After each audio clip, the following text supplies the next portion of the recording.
माणसानं आयुष्यात कुठलाच भ्रष्टाचार करू नये, पण त्यातल्या त्यात वेळेचा भ्रष्टाचार तर अजिबातच करू नये. कारण खाल्लेला पैसा परत देता येतो, दुसऱ्याचा खाल्लेला वेळ मात्र परत देता येत नाही. दुर्दैवानं इथं येण्यापूर्वी माझ्याकडून आपल्या बऱ्याचशा वेळेचा भ्रष्टाचार झाला. त्याबद्दल मी सुरुवातीलाच आपल्या सगळ्यांची दिलगिरी व्यक्त करतो. पण सकाळी 11 वाजता संपणारा सांगलीचा मेळावा संपायला जवळजवळ 1:30 वाजले आणि तिथून आपल्यापर्यंत पोहोचताना आता 6 वाजतायत. पण 3च्या मेळाव्यासाठी आलेले आपण 6 वाजले तरी आहात तिथंच आहात. ही एवढी एकच गोष्ट रत्नागिरी सिंधुदुर्ग लोकसभेला कोण विजयी होणार याची साक्ष देणारी आहे. महाराष्ट्राचं कुलदैवत छत्रपती शिवाजी महाराज, वंदनीय हिंदुहृदय सम्राट शिवसेना प्रमुख बाळासाहेब ठाकरे, महाराष्ट्राचे कुटुंब प्रमुख तथा शिवसेना पक्षप्रमुख आदरणीय उद्धव साहेब ठाकरे, 2024च्या लोकसभा निवडणुकीसाठी रत्नागिरी सिंधुदुर्गचे महाविकास आघाडीचे उमेदवार खासदार विनायक रिची राऊत साहेब आणि ज्यांच्या संयोजनातून आजचा हा मानगाव खोऱ्यातला कार्यक्रम इथं संपन्न होतो आहे ते सन्माननीय आमदार वैभवजी नाईक, मंचावर उपस्थित असणारे खासदार विनायकजी राऊत यांना 3ऱ्यांदा खासदार बनवण्यासाठी सज्ज झालेले सर्व पदाधिकारी आणि उपस्थित आपण सर्व. कोकणाला खरं तर परशुरामाची भूमी आम्ही मानतो. कोकण निसर्ग सौंदर्यानं नटलेला आहे. तब्बल 720 किलोमीटरची किनारपट्टी लाभलेला हा कोकण या देशाच्या भूमीवरचा स्वर्ग मानायला हवा. हा कोकण बंदरांचा आहे, कोकण खाड्यांचा आहे, कोकण मंदिरांचा आहे, कोकण शिवप्रभूंच्या गडकिल्ल्याचा आहे, कोकण पराक्रमी महापुरुषांचा, संत महात्म्यांचा, साहित्यिकांचा आणि कलावंतांचा सुद्धा आहे. देशाचं राजकारण घडवणाऱ्या अनेक राजकारणी तत्वज्ञ विचारवंतांचा हा कोकण आहे. कोकणचा माणूस साधा भोळा जरी असला तरी योग्य वेळी योग्य पाऊल उचलणारा म्हणून त्याची सगळ्यात मोठी ख्याती आहे. खरं तर छत्रपती शिवाजी महाराजांच्या आयुष्यात त्यांना सगळ्यात आवडलेला प्रांत म्हणून कोकणचा उल्लेख होतो आणि शिवप्रभूंनी त्यांच्या आयुष्यात सगळ्यात जास्त काळ जर कुठं व्यतीत केला असेल तर तो कोकणामध्ये केला. ही सगळ्यात मोठी गोष्ट आहे. शिवप्रभूंनी कोकणाला एक नाव दिलं होतं. शिवप्रभू कोकणाला कायम नवनिधी असं म्हणायचे. इतकं सारी संपन्नता या भूमीला लाभलेली आहे. आपण या भूमीचे पुत्र आहात. आपण निश्चितपणे छत्रपती शिवाजी महाराजांच्या विचारांवर चालणारे आणि छत्रपती शिवाजी महाराजांना अपेक्षित असणारं स्वराज्य आणि सुराज्य उभा करण्यासाठी झटणारे आहात. खरं तर गेल्या 1.5 वर्षात महाराष्ट्राच्या राजकारणाच्या पुलाखालून बरचसं पाणी वाहून गेलं. सुसंस्कृत राजकारण म्हणून महाराष्ट्राचं राजकारण ओळखलं जायचं, पण दुर्दैवानं या सुसंस्कृत राजकारणाला गेल्या 1.5 वर्षापूर्वी दृष्ट लागली. सध्याचं जे सरकार आहे ते सत्तेला चटावलेलं नुसतं सरकार नाही तर अनैतिकतेच्या पायावर उभा असलेलं सरकार आहे. खरं तर ते नैतिक आहे का, कायदेशीर आहे का, हा सगळ्यात महत्वाचा प्रश्न आहे. पण डॉक्टर बाबासाहेब आंबेडकरांनी ज्या दिवशी या देशाला संविधान समर्पित केलं त्या दिवशी अत्यंत आनंदाने ते बाहेर आले. त्यांच्या चेहऱ्यावरचा आनंद बघून आचार्य कुरकुलांनी त्यांना म्हणाले की डॉक्टर साहेब आज आपण प्रचंड आनंदी दिसतात. त्यावेळी डॉक्टर साहेब म्हणाले, हो, पूर्वी राजा राणीच्या पोटातून जन्माला यायचा, आता तो मतपेटीतून जन्माला येईल. हे लोकशाहीचं सगळ्यात मोठं सत्य. पण आचार्य कुरकुलांनी त्याच्या पुढे म्हणाले, पण आपली लोक अडाणी आहेत, आपली लोक अज्ञानी आहेत, त्यांची मतं विकत सुद्धा घेतली जाऊ शकतात. डॉक्टर साहेब म्हणले, खरं आहे तुमचं, पण ज्या दिवशी इथल्या मतदाराला त्यांच्या मताची किंमत कळेल त्या दिवशी इथला मतदारच राजा असेल. ही सगळ्यात महत्वाची गोष्ट आहे. पण दुर्दैवानं या लोकशाहीची सुद्धा थट्टा रंगली गेली. काही कालखंडानंतर मतपेट्या पळवल्या जाऊ लागल्या. नंतर आमदार पळवले जाऊ लागले आणि आता तर पक्षच पळवून नेत आहेत. ही सगळ्यात मोठी वस्तुस्थिती गेल्या 1.5 वर्षामध्ये आपण बघितली आहे. शिवसेना फोडली गेली, पण प्रश्न असा पडला की शिवसेना नेमकी फोडली तरी काय झालं नेमकं? खरं तर कोकणचा सगळा चाकरमानी मुंबईत असतो. सगळ्यांना मायपोटात घेणार ही मुंबई. त्या मुंबईवर शिवसेनेचं अधिराज्य आहे. कोकणातल्या माणसानं मुंबईमध्ये शिवसेनेचा भगवा आपल्या खांद्यावर घेतला आणि सुट्टीला गावी परतताना तोच भगवा तसाच कोकणात आणला आणि कोकण शिवसेनेचा बालेकिल्ला झाला. इथल्या गावागावामध्ये माणसामध्ये मनामनामध्ये शिवसेना जिवंत आणि ज्वलंत राहिली. महाराष्ट्राच्या कानाकोपऱ्यापर्यंत पोहोचलेली शिवसेना ती फोडली का? आपण शांतपणे या सगळ्या गोष्टीचा विचार केला तर आपल्या लक्षात येईल. भाजपा शिवसेनेला संपू पाहत होती हे लक्षात आलं आणि पक्षप्रमुख उद्धवजी ठाकरे यांनी महाविकास आघाडीची स्थापना केली. महाविकास आघाडीचं सरकार इथं निर्माण झालं आणि मुख्यमंत्री म्हणून पक्षप्रमुख उद्धवजी ठाकरेंनी पहिला निर्णय घेतला तो शिवप्रभूंच्या रायगडाचं संवर्धन करायचा. तर दुसरा निर्णय घेतला विनाअट विनाशर्त शेतकऱ्यांची 2 लाखाची कर्जमुक्ती करून त्यांचा 7-12 कोरा करण्याचा. जे वचन शिवसेनेने दिलं होतं त्या वचनावर काम करत शिवसेना पुढे जाऊ लागली. पण मधल्या काळात कोरोनासारख्या महाभयानक संकट आलं. इतर राज्यामध्ये गंगेतून पर्यंत वाहत जात असताना उद्धवजी ठाकरे यांनी महाराष्ट्र मात्र या सगळ्या संकटातून अलवाराने सुखरूप बाहेर काढला आणि त्या काळात जेवढी सर्वेक्षणं झाली त्या सगळ्या सर्वेक्षणामध्ये देशातील सर्वोत्तम 5 मुख्यमंत्र्यांपैकी एक म्हणून उद्धवजी ठाकरे यांचा गौरव झाला. पण कदाचित हेच पोटात दुखत होतं का? पण एक गोष्ट आपण लक्षात घेतली पाहिजे. मुंबई या देशाची आर्थिक राजधानी आहे. या आर्थिक राजधानीवर आपला ताबा नाही याचा सल अनेकांच्या मनात होताच होता.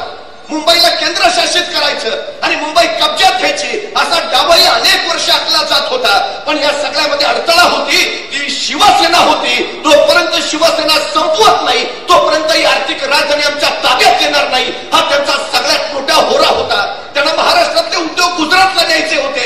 अडथळा होती ती शिवसेना ही होऊ देणार नव्हती. विनाशकारी विघातक प्रकल्प त्यांना या कोकणच्या भूमीमध्ये आणायचे होते. जोपर्यंत शिवसेना आहे तोपर्यंत त्यांना ते शक्य होणार नव्हतं. शिवसेना संपवणं त्यासाठी गरजेचं होतं. शिवसेना मुंबईचा प्राण आहे. मुंबई महाराष्ट्राचा प्राण आहे आणि महाराष्ट्र राष्ट्राचा प्राण आहे. त्यामुळे जोपर्यंत शिवसेना संपत नाही तोपर्यंत एक हाती सत्ता आणि सामर्थ्य आपल्या ताब्यात येत नाही हे त्यांच्या डोक्यात होतं. म्हणून काहीही करून शिवसेना संपली पाहिजे यासाठी हे सगळे डाव आखले गेले. पण शिवसेना संपवण्याचे यापूर्वीही अनेकांनी प्रयत्न केले. शिवसेना संपवणारे संपले पण शिवसेना तशीच ठाम उभा आहे. याचं कारण वंदनीय हिंदू हृदय सम्राट शिवसेना प्रमुख बाळासाहेब ठाकरेंच्या विचारांवर घडलेली ही शिवसैनिकांची फळी. उद्धवजी ठाकरेंच्या पाठीमागे ठामपणे उभा असणारी ही शिवसैनिकांची फळी. ही शिवसेना फोडली. खरं तर एका शायरानं असं लिहिलंय जब हमने हमारी पीठ में जितने खंजीर गाड़े थे उतने निकाले गए तब समझ में आया जितने लोगों को हमने गले लगाया था उतने ही खंजीर हमें मिले. पाठीत खंजीर कुणी खुपसला ज्यांना आम्ही आपले म्हणून जवळ केलं होतं त्याने. मराठी माणसाला पराभूत करणं कठीणच, ते शक्यच नाही. मराठी माणसालाच मराठी माणसाच्या अंगावर सोडा म्हणजे मराठी माणसाला संपवता येतं. हा इतिहास इथं पुन्हा उजळला गेला. आमच्याच गद्दार. पण एक गोष्ट आपण लक्षात ठेवायला हवी. माणसं प्रचंड संतापली शिवसेना फुटल्यावर. त्याच्यानंतरच्या काळात पोट भरलं नाही त्यांचं. मग राष्ट्रवादी फोडली. मग मात्र लोक उद्विग्न झाले आणि अनेकांनी सोशल मीडियावर त्यावेळी ट्रेंड चालवला मतदान कार्ड विकणे आहे. पण ही लोकशाहीची सगळ्यात मोठी घातक असणारी गोष्ट. सर्वसामान्य नागरिकांमध्ये मतदान कार्ड विकणे आहे अशी उद्विग्न भावना निर्माण होणं ही सगळ्यात घातक गोष्ट. मतदान कार्ड विकणे आहे असं म्हणण्यापेक्षा या गद्दारांना याच मतदान कार्डाची किंमत आम्ही दाखवून देऊ, ताकद दाखवून देऊ असं म्हणणं हे लोकशाहीचं वैभव वाढवणार आहे. या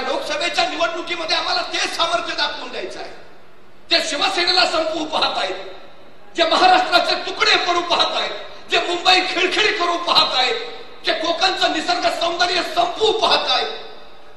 इथल्या निसर्ग सौंदर्यावर, पर्यटनावर अवलंबूनारा उद्योग जे मोडीत आणायचं पाहताय, त्यांच्यासाठी सगळ्यात महत्वाची गोष्ट आहे या लोकसभेच्या निवडणुकीच्या माध्यमानं त्यांना उत्तर देणं. हे सगळ्यात महत्वाचं आणि गरजेचं आहे. पण कदाचित डॉक्टर बाबासाहेब आंबेडकरांना या सगळ्या गोष्टी आधीच कळाल्या असतील म्हणून त्यांनी त्याच वेळी लिहून ठेवलंय, भले जरी सगळे नेते विकले गेले तरी माझं संविधान सुरक्षित राहील, कारण माझं संविधान सर्वसामान्य माणसांच्या हातात आहे. माझा सर्वसामान्य माणसांवर विश्वास आहे. ही लोकसभेची निवडणूक नेत्यांची निवडणूक राहिलेलीच नाही, ही निवडणूक जनतेची निवडणूक झाली आहे. हे पहिलं आपण लक्षात घ्यायला हवं. हे सगळ्यात महत्वाचं. लोकसभेची निवडणूक म्हणजे या व्यक्तीला खासदार करायचं, त्या पक्षाला विजयी करायचं एवढ्यापुरतं मर्यादित सूत्र नाही. उद्याच्या राष्ट्राचं भविष्य काय असेल हे सांगणारी ही निवडणूक आहे. उद्या देश महासत्ता होईल की नाही हे दाखवणारी ही निवडणूक आहे. उद्याच्या पिढ्यांचं आमचं भवितव्य काय असेल हे मांडणारी ही निवडणूक आहे. हे आपण पहिल्यांदा लक्षात घेतलं पाहिजे. सगळ्यात महत्वाची गोष्ट आहे ती, 350 वर्षापूर्वी छत्रपती शिवाजी महाराजांनी तर स्वराज्य उभा केलं, पण या स्वराज्यावर घाला घालण्यासाठी अफजल खान 40,000 फौजनिशी आला आणि आल्या आल्या त्यांनी सगळ्या महाराजांच्या सरदारांना खलिते पाठवले. सोबत येऊन मिळा, नाहीतर घराघरावरनं गाढवाचा नांगर फिरवू. असाच एक खलिता खंडोजी खोपड्याला आला आणि खंडोजी खोपडा गद्दार झाला, अफजल खानाला जाऊन मिळाला. असाच एक आणखी खलिता कान्होजी जेदे नाईक देशमुखांना आला. सोबत या, नाहीतर घराघरावरनं वतनावरनं गाढवाचा नांगर फिरवू. म्हणजे आता सुद्धा भाजपवाले म्हणतात ना, सोबत या नाहीतर ईडी सीबीआय पाठवू. तसलाच प्रकार होता तो खलिता कान्होजी नाईक देशमुखांना मिळाला आणि कान्होजीचे महाराजांकडे आले. राज खानाचा खलिता आला, काय म्हणतो, सोबत येऊन मिळा, नाहीतर घराघरावरनं गडवाचा नांगर फिरवीन म्हणतो. महाराज म्हणाले, कान्होजी काका मग तुम्ही काय निर्णय घेतला? तसे कान्होजी म्हणाले, काय बोलता राजा, तसं नव्हे, तुमच्या वतनाचा प्रश्न आहे, तुमच्या जहागिरीचा प्रश्न आहे, तुमच्या पोराबळांचा प्रश्न आहे. तसे ताडकन कान्होजी उठले, शेजारचं तांब्या भांड घेतलं आणि त्या भांड्यातलं पाणी स्वतःच्या हातावर सोडत कान्होजी कडाडले, राजा हे सोडलं पाणी वतनावर, हे सोडलं पाणी जहागिरीवर, हे सोडलं पाणी कुटुंबावर, हे सोडलं पाणी पोराबळांवर. तो कान्होजी जगल स्वराज्यासाठी आणि मरल स्वराज्यासाठी. राजा मैदानात ज्यावेळी तुम्हाला हाडा दिसतील, ज्या हाडातून स्वराज्य स्वराज्य आणि शिवराय शिवराय ऐकू येईल, ती हाड या कान्होजी जेदे नाईक देशमुखाची असतील. आजही आमच्या विनायक राऊतांच्या आणि वैभव नाईकांच्या थांबण्या थांबण्यातून जर काही ऐकू येत असेल तर ते फक्त जय महाराष्ट्र.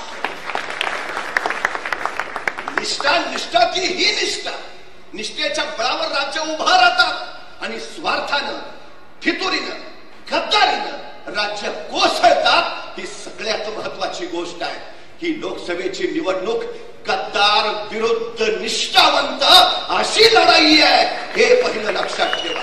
राज्य उभा करायचे असतील तर निष्ठावंतांच्याच पाठीशी ठामपणे उभा राहायला हवं. ही सगळ्यात महत्वाची गरज आहे, सगळ्यात महत्वाची. नाहीतर गेले 10 वर्ष या सरकारनं देशामध्ये किती क्रांती केली, किती परिवर्तन केलं, हे सगळे आपण डोळा भरून पाहतो आहोत. नेमकं काय आमच्या हाताला लागलं, नेमकं आम्हाला मिळालं तरी काय? अनेक घोषणा झाल्या, अनेक आश्वासनं झाली, पण आमच्या पत्रात नेमकं पडलं काय, हा सगळ्यात महत्वाचा आणि चिंतेचा विषय आहे. नाईक साहेब एक तरुण एका चौकात उभा राहून मोठमोठ्यानं बोलत होता, हे सरकार बिनकामाचं आहे, हे सरकार उपयोगाचं नाही, या सरकारनं महागाई वाढवली, या सरकारनं बेरोजगारी वाढवली, काही उपयोग नाही या सरकारचा. बघता बघता माणसं जमा झाली आणि काय झालं म्हणून पोलीस तिथपर्यंत आले आणि मोठमोठ्यानं बोलणाऱ्या या तरुणाला त्यांनी पकडलं आणि पोलीस स्टेशनला नेलं. पोलीस स्टेशनला गेल्यावर त्या तरुणानं विचारलं, मला इथं का आणलंय? तसं ते इन्स्पेक्टर म्हणाले, अरे तू सरकारच्या विरोधात बोलतोयस म्हणून तुला इथं आणलंय. तसा तो तरुण म्हटला, अहो मी आपल्या सरकारच्या विरोधात नव्हतो बोलत, मी पाकिस्तानच्या सरकारविरुद्ध बोलत होतो. तसा तो इन्स्पेक्टर म्हणाला, तू काय मला वेडा समजतोस का? मला माहित नाही का कुठलं सरकार बिनकामाचं आहे? मला माहित नाही का कुठल्या सरकारचा उपयोग नाही? मला माहित नाही का कुठल्या सरकारनं महागाई वाढवली? मला माहित नाही का कुठल्या सरकारनं बेरोजगारी वाढवली? तू आम्हाला सांगणार का?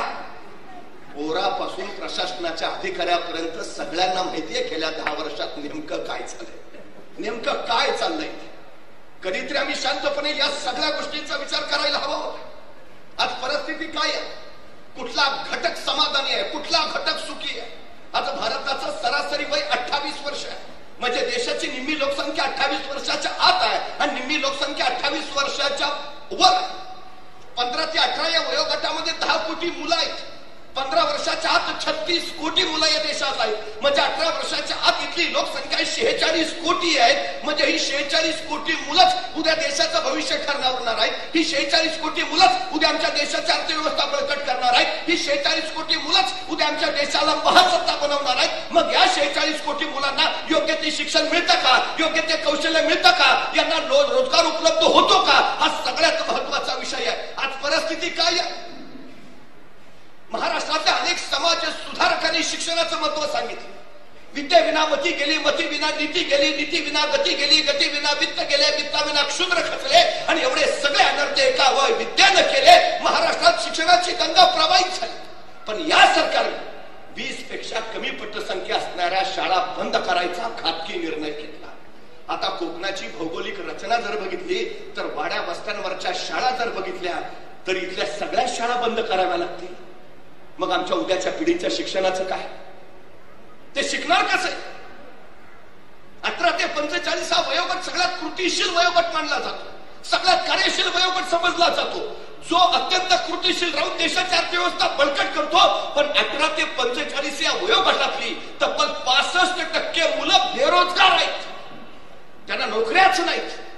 जॉबलेस ग्रोथ हा देशाच्या अर्थव्यवस्थेतला सगळ्यात मोठा अडथळा असतो. मनुष्य संपदा, बुद्धी संपदा, पण त्याचा वापर देशासाठी होत नाही. ही देशासाठी सगळ्यात मोठी घातक गोष्ट आहे. 65% बेरोजगारी आमच्या देशात आज आहे. मग हे आमची पोरं काय करतायत? नाईक साहेब, गेल्या 10 वर्षात 17.5 लाख लोकांनी देश सोडलाय. 17.5 लाख, त्यातली 2.5% लोक 500 कोटीच्या संपत्तीचे मालक आहेत, जे इथं उद्योग व्यवसाय उभा करू शकत होते पण देश सोडून सरळ परदेशात निघून गेले. आणि 97% तरुण मुलं देश सोडून नोकरीसाठी दुसऱ्या देशात गेलेत. 97%. म्हणजे आमची मुलं बुद्धिमान आहेत, प्रतिभावंत आहेत, पण त्या प्रतिभेचा वापर ते कुणासाठी करतायत? आपल्या देशासाठी नाही. कारण इथं त्यांना संधीच मिळत नाही, इथं त्यांना कामच मिळत नाही. ते परक्या देशात जात आहेत आणि त्यांच्या देशाची अर्थव्यवस्था बळकट करतायत. आम्हाला काय फायदा झाला? का नाही संधी देऊ शकत आम्ही आमच्या मुलांना? इथं माई पंढरी सोडून का जात आहे ते परदेश? मी परवा दुबईला गेलो होतो. मला वाटेनच मी दुबईत आहे, सगळी आपलीच गॅंग. मग जिथं जेवायला गेलो तो म्हणला मी पुण्याचा, ज्याच्याकडे आईस्क्रीम खायला गेलो म्हणला मी शिरवळचा, आणि मोबाईल जापानच्या कडे तो म्हणला मी आटपाडीचा. सगळी पोरं आपली तिकडच. म्हणलं इकडं काय आहे? तो म्हणला तिकडं काय आहे? तिकडं काय नाही म्हणून आम्ही इकडं आहे. ही गोष्ट काय आम्हाला अभिमानाची आहे? आमच्या बुद्धी संपदेचा, मनुष्य संपदेचा इतर देशांसाठी वापर होणं, ते आमच्यासाठी किती वाईट गोष्ट आहे. या देशाला महासत्ता बनवायचा आहे ना, या बुद्धी संपदेचा वापर आपल्या देशासाठी व्हायला हवा, ही सगळ्यात महत्वाची गोष्ट. तुम्हाला माहिती आहे, ऍपल मध्ये 32% भारतीय मुलं आहेत, मायक्रोसॉफ्ट मध्ये 34% भारतीय मुलं आहेत, IBM मध्ये 28% भारतीय मुलं आहेत, इंटेल मध्ये 17% भारतीय मुलं आहेत, आणि अमेरिकन अंतराळ संशोधन नासा याच्यामध्ये 36% भारतीय मुलं आहेत.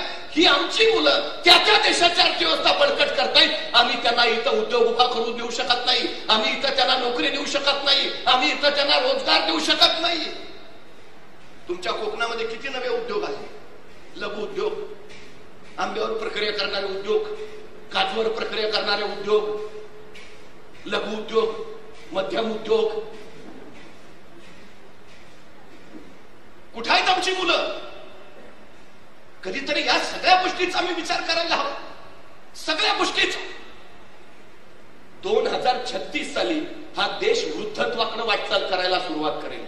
म्हणजे 2036 नंतर आज जे भारताचं सरासरी वय 28 वर्ष आहे ते वाढायला सुरुवात होईल. मग ते 30, 35, 40 असं होत जाईल. आणि मग एकदा ते वाढलं, हा देश एकदा वृद्धावस्थेकडे निघाला की हा देश परत कधीच महासत्ता होऊ शकत नाही. या देशाला महासत्ता बनवायचा असेल तर 2036 पर्यंतच आम्ही बनवू शकतो. आज 2024 आहे, म्हणजे आमच्या हातात फक्त 12 वर्ष आहे. या 12 वर्षाचा योग्य वापर जर आम्ही केला, आमच्या मुलांना संधी रोजगार दिला, तर हा देश महासत्ता होईल, हे लक्षात असू द्या. आणि भाजपा हे काही करू शकत नाही. पण या देशाला महासत्ता व्हायचं असेल तर भाजपचा पराभव झालाच पाहिजे, हे पहिलं लक्षात असू. ही सगळ्यात महत्वाची गरज आहे, सगळ्यात महत्वाची. सर्वसामान्य माणसाचे हाल तर वेगळेच आहेत. केवढी मोठी आश्वासन आम्हाला दाखवू. पेट्रोल 35 रुपये लिटर करतो, काय गॅरंटी? 2014 साली 64 रुपये लिटर पेट्रोल, आज 110 रुपये झालं. प्रत्येक पेट्रोल पंपवर एक मोठा बोर्ड आहे, उज्ज्वला गॅस योजना. आमच्या शेजारी एक काकू होत्या, त्या म्हटल्या, पूर्वी माझे पाय खूप दुखायचे, मला उठता बसताना प्रचंड त्रास व्हायचा, माझ्या गुडघ्यामध्ये प्रचंड वेदना व्हायच्या. नंतर मला उज्ज्वला गॅस योजनेबद्दल कळालं. मग मी त्या योजनेतून गॅस सिलेंडर घरी आणला. आता मी सिलेंडरवर बसून चुलीवर स्वयंपाक करते. परवडतच नाही.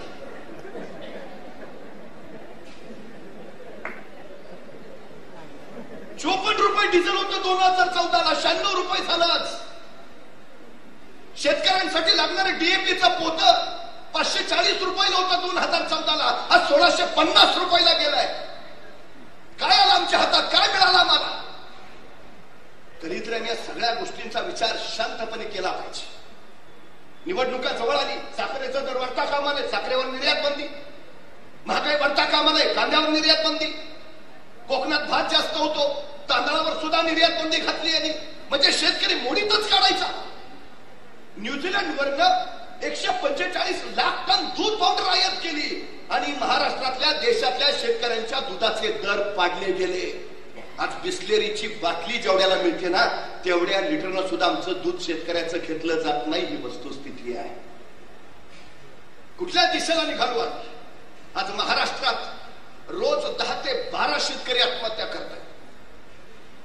गेल्या 40 दिवसात 427 शेतकऱ्यांनी आत्महत्या केल्या आणि गेल्या 10 महिन्यामध्ये 2366 शेतकऱ्यांनी आत्महत्या केल्या. 2 रोज बेरोजगार आत्महत्या करतायत. हे या देशातलं सगळ्यात मोठं वास्तव आहे, सगळ्यात मोठं. कुठल्या दिशेला चालू आहे? प्रचंड घोषणा, प्रचंड आश्वासन. एक राजा होता, त्या राजाच्या दरबारात एक गायक आला. मैफल चालू झाली आणि गायकाचं गाणं ऐकून ऐकून राजा प्रचंड खुश झाला. म्हणला, बहुत खूप, अप्रतिम, सुंदर गाणं, तुझ्या खात्यावर 15 लाख जमा करतो बक्षीस. आता 15 लाख खात्यावर जमा म्हणल्यावर त्या गायकालाही प्रचंड आनंद झाला. तो आणखी चांगलं गायला लागला, आणखी चांगलं गायला. राजा प्रचंड खुश झाला. बहुत खूप, पक्क घर दिलं तुला, चल. गायक आणखी खुश, उरच भरून आला त्याचा पक्क घर म्हणल्यावर. तो आणखी चांगलं गायला लागला. राजा म्हणला, अप्रतिम, तुझ्या मुलाला नोकरी दिली, सवालच मिटला. गायक आणखी खुश, म्हणला सगळं आयुष्यच कारणी लागलं. 15 लाख खात्यावर येणार, पक्क घर मिळणार, पोराला नोकरी लागणार, संपला ना आयुष्याचा प्रश्न. गायक मैफल संपून घरी आला. बायकोला म्हणाला, अगं आज राजाने माझं गाण्यावर खुश होत मला 15 लाख खात्यावर जमा करतो म्हणून सांगितलं, मला पक्क घर देतो म्हटले, तुमच्या मुलाला नोकरी देतो म्हटले. बायको म्हटली, बरं झालं बाई, आता अच्छे दिन येणार. दोघंही आनंदित. दिवस उलटत गेले. महिना झाला, 6 महिने झाले, वर्ष झालं, 2 वर्ष झालं, 3 वर्ष गेली, 4 वर्ष. ना 15 लाख खात्यावर आले, ना पक्क घर आलं, ना पोराला नोकरी मिळाली. एक दिवस बायको संतापली. नवऱ्याला म्हणली, उठा, पहिलं राजाकडे जायचं.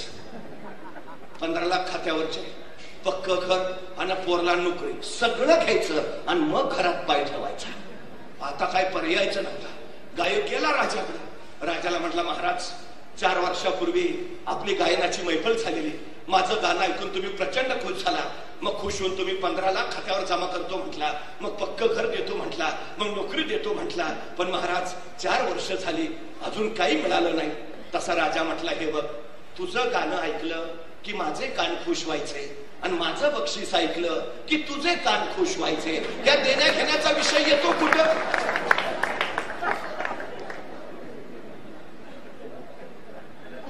आमचं तरी दुसरं काय झालंय? त्यांनी घोषणा केल्या, आमचे कान खुश, आणि आम्ही मतं दिली, ते खुश. या देण्या घेण्याचा विषय येतो कुठं? स्थिती झाली आहे. काळं धन परत आणण्याची गॅरंटी दिली होती, काय झालं त्या गॅरंटीचं? 15 लाख खात्यावर जमा करतो म्हणले होते, काय झालं त्या गॅरंटीचं? 2022 पर्यंत प्रत्येकाला पक्क घर देतो म्हणले होते, काय झालं त्या गॅरंटीचं? प्रत्येकाला वर्षी 2 कोटी रोजगार उपलब्ध करणार होते, काय झालं त्या गॅरंटीचं? अरबी समुद्रात छत्रपती शिवाजी महाराजांचं स्मारक उभारणार होते, काय झालं त्या गॅरंटीचं? इंदू मिल मध्ये डॉक्टर बाबासाहेब आंबेडकरांचं स्मारक उभा करणार होते, काय झालं त्या गॅरंटीचं? शेतकऱ्यांना हमी भाव देणार होते, काय झालं त्या गॅरंटीचं? शेतकऱ्यांचं उत्पन्न दुप्पट करणार होते, काय झालं त्या गॅरंटीचं? शेतकऱ्यांच्या आत्महत्या थांबवणार होते, काय झालं त्या गॅरंटीचं? काय झालं मेक इन इंडियाचं? काय झालं स्किल इंडियाचं? काय झालं स्मार्ट इंडियाचं? काय झालं आत्मनिर्भर भारताचं? भारताला आत्मनिर्भर करायचं राहू द्या, आधी तुम्ही तरी आत्मनिर्भर व्हा. या लोकसभेच्या निवडणुकीत 116 उमेदवार त्यांचे बाहेरचे आहेत. तुम्ही तरी आधी आत्मनिर्भर व्हा. मला पहिल्यांदा खरं तर प्रश्न पडला, म्हटलं सत्तेतनं बाहेर गेलेत, सत्ता मिळावी ह्यासाठी त्यांनी शिवसेना फोडली असावी. मग आमचे 40 गेले, सत्तेतही आले, म्हणले आता संपला विषय. पण परत राष्ट्रवादी फुटली, म्हणलं ठीक आहे राष्ट्रवादी फुटली, आता शांत बसतील. मग त्यांनी काँग्रेसचे आदर्श नेते घेतले, म्हणलं आता तरी शांत बसतील. मग त्यांनी मनसे पण घेऊन टाकली.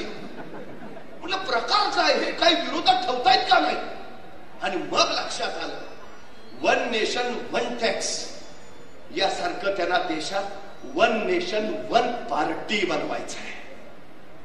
एक पक्ष एक देश, एक देश एक पक्ष, हे त्यांचं धोरण आहे. या देशामध्ये विरोधी पक्षच ठेवायचा नाही, आणायचाच नाही, असूच द्यायचा नाही.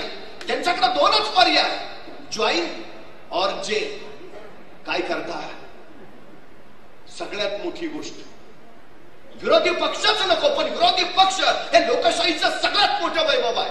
लोकमान्य टिळक ज्यावेळी इंग्लंडला गेले तर तिथल्या पत्रकारांनी त्यांना प्रश्न विचारला, स्वतंत्र भारतामध्ये तुम्हाला कुठल्या खात्याचं मंत्री होणं आवडेल? आणि लोकमान्य टिळक म्हणाले, मला विरोधी पक्ष नेता व्हायला आवडेल, कारण ते लोकशाहीचं सगळ्यात मोठं वैभव आहे. सक्षम विरोधी पक्ष हेच वैभव आहे. त्यांना विरोधी पक्षातच कुणी नको. जे विरोधात बोलतील ते देशद्रोही, जे विरोधात बोलतील ते सरळ तुरुंगात जातील. नेमका काय प्रकार आहे? आम्ही राजकीय विरोधक आहे म्हणून देशात हुकुमशाही येते असं म्हणत नाही. परवा स्वीडन स्थित संस्थेने एक अहवाल प्रकाशित केला, व्हरायटी ऑफ डेमोक्रेसी, आणि त्याच्यामध्ये त्यांनी भारतीय लोकशाहीचं वर्णन करताना लिहिलं की भारतामध्ये इलेक्ट्रॉन ऑटोक्रेसी आहे, म्हणजे निर्वाचित एकाधिकारशाही आहे. इथं ही हुकुमशाहीची पहिली पायरी आहे. हुकुमशाहीकडे निघालो होतो आम्ही, हे आपण नाही, दुसऱ्या देशातले अभ्यास गट म्हणतायत. काय चाललंय इथं? 146 खासदार एकाच वेळी निलंबित केले गेले आणि त्यांच्या अनुपस्थितीमध्ये आपल्याला हवी ती विधेयक पास केली. 70 वर्षाच्या भारताच्या इतिहासात 146 खासदार निलंबित करायची पहिली वेळ. चंदीगडमध्ये महापौर पदाची निवडणूक झाली. निवडणूक निर्णय अधिकाऱ्यानं 6 मतच बाद करून टाकली. नशीब हे सगळं सीसीटीव्ही मध्ये शूट झालं. सुप्रीम कोर्टानं या घटनेवर लिहिलं, दिस इज मर्डर ऑफ डेमोक्रेसी. ही लोकशाहीची हत्या आहे. कुठल्या दिशेला चाललो आहे? या 2024च्या लोकसभेचा पहिला भाजपचा खासदार सुरत मध्ये बिनविरोध आला. काँग्रेसच्या उमेदवाराचा अर्ज बाद झाला, पण तो बाद झालेला काँग्रेसचा उमेदवार अजून बेपत्ता आहे. ही कुठली लोकशाही आहे? कुठल्या दिशेला चाललो आम्ही? आम्ही कधीतरी शांतपणे या सगळ्या गोष्टींचा विचार केला पाहिजे. हे नेमकं कुठल्या दिशेला घेऊन चाललंय आपण? 70 वर्षात शेतकऱ्यांच्या कुठल्याही गोष्टीवर कर नव्हता, आता प्रत्येक गोष्टीवर 18% जीएसटी आहे. 18%. एका शेतकऱ्याला किमान वर्षाला 1 लाखाचं तरी खत लागतं. म्हणजे 1 लाखाच्या खतावर टॅक्स किती पडला? 18% म्हणजे 18,000. म्हणजे हे आमच्याकडे जीएसटीतनं 18,000 रुपये काढून घेतात. त्याच 18,000 मधले 6,000 किसान सन्मान निधी म्हणून माघारी देतात. त्यांच्या खिशात किती राहतात? 12,000. आम्हाला किती? 6,000. कुठल्या शेतकऱ्याने किसान सन्मान निधी मागितला होता? अजिबात नव्हता. तो फक्त काय म्हणजे माझ्या कष्टाचं दाम मला द्या, माझ्या पिकाला फक्त हमी भाव द्या, बस, बाकी काही नाही. हे सरकार जर पुन्हा पुन्हा निवडून आलं तर शेतकऱ्यांना इन्कम टॅक्स सुरू होणार हे निश्चित आहे. त्यांनी घोषित केले. 400 पारचा नारा का? त्यांना संविधान बदलायचं आहे. हे आम्ही नाही, त्यांचेच खासदार सांगतायत. का 400 पार पाहिजे? म्हणजे विरोधी पक्षच नको इथं. ही एकाधिकारशाही, ही हुकुमशाही. सक्षम विरोधी पक्ष नसणं 400 पार का? जे हवा ते करायचंय म्हणून ही गोष्ट आपण लक्षात घेतली पाहिजे. दुर्दैवानं सत्य, तत्व, मूल्य हे सगळं वाऱ्यावर उडून गेलंय. सत्ता आणि मत्ता एवढंच इथं अंतिम ध्येयच आहे. राज्य व्यवस्थेच्या पायाशी काहीतरी नैतिक मूल्यांचं अधिष्ठान असावं लागतं. सत्य, न्याय, विश्वास, शिव ही ती नैतिक मूल्य. पण राज्य व्यवस्थेच्या पायाशी जर या नैतिक मूल्यांचं अधिष्ठान नसेल तर ती राज्य व्यवस्था न राहता तो जंगलचा कायदा होतो आणि तिथं नागरिक नव्हे तर गुलाम तयार होतात. ही सगळ्यात महत्वाची गोष्ट आहे. आम्हाला गुलाम बनायचं नाही आणि म्हणूनच आम्हाला खासदार विनायकजी राऊत यांना प्रचंड मताधिक्याने निवडून द्यायचं आहे. कारण ही लढाई लोकशाही विरुद्ध हुकुमशाही अशी आहे हे पहिल्यांदा लक्षात घ्या. आम्हाला या देशात जगातली सगळ्यात मोठी मानलेली लोकशाही आहे तशी अस्तित्वात ठेवायचं आहे. यासाठी आम्हाला या लोकसभेच्या निवडणुकीत मतदान करायचं आहे हे आमच्या लक्षात असू द्या. बाकी फसव्या घोषणा अनेक होती, अनेक गोष्टी आहेत. जीएसटी लावला, उत्पन्न चौपट झालंय देशाचं. नाईक साहेब, मार्च महिन्याच्या नुसत्या जीएसटीचं उत्पन्न किती आहे माहितीये? 1.78 लाख कोटी इतकं उत्पन्न वाढलं. 2014 साली या देशावर खर्च होता 55 लाख कोटी. आज 2024 साली देशावर खर्च किती आहे माहितीये? 205 लाख कोटी. म्हणजे 10 वर्षात त्यांनी 150 लाख कोटी कर्ज काढलंय. म्हणजे आधी चौपट उत्पन्न शिवाय 150 लाख कोटीचं कर्ज. मग या सगळ्यातला विकास कुठे आहे? इतकं कर्ज काढलं तुम्ही, विकास कुठे आहे? तो दिसलाय? तुम्हाला काय वाटतं? एखादा छातीटोपपणे सांगू का आपल्या डोक्यावर अजिबात कर्ज नाही? तुमचं नाही, पण सरकारनं तुमच्या डोक्यावर 1.5 लाखाचं कर्ज करून ठेवलेलं आहे. कर्जबाजारी आहेत आपण.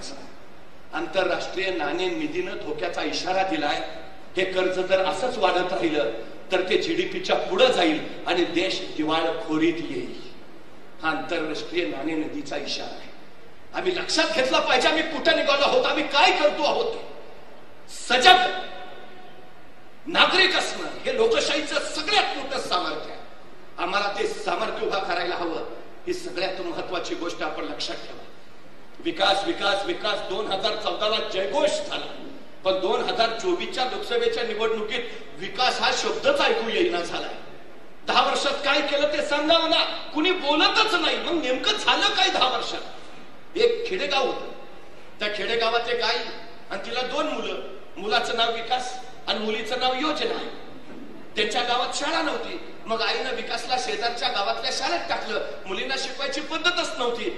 मग आईनं विकासला सांगितलं उगाच येण्या जाण्यात वेळ घालवू नकोस, शाळेच्या गावातच राहा, इथंच बसून अभ्यास कर, बाकी कुठली काळजी करू नको, जेवणाचा डबा मी तुला रोज योजनेजवळ देत जाईल. मग विकास शाळेच्या गावातच राहिला. इकडे आई रोज सकाळी लवकर उठायची, विकाससाठी चांगल्या चुंगलाचा डबा तयार करायची आणि विकाससाठी चांगल्या चुंगलाचा डबा तयार झाला की तो ती योजनेच्या हातात द्यायची आणि सांगायची जा विकासला नेऊन दे. योजना तो डबा घ्यायची आणि चालत चालत विकासच्या शाळेच्या गावाकडे जायची. पण अर्ध्या वाटेत गेली की योजनेलाच भूक लागायची आणि मग विकाससाठी दिलेला डबा ती अर्ध्या रस्त्यात उघडायची. त्यातलं चांगलं चुंगलं काय नसेल ते खाऊन घ्यायची आणि उरलेला राहिलेला डबा ती विकासला नेऊन द्यायची.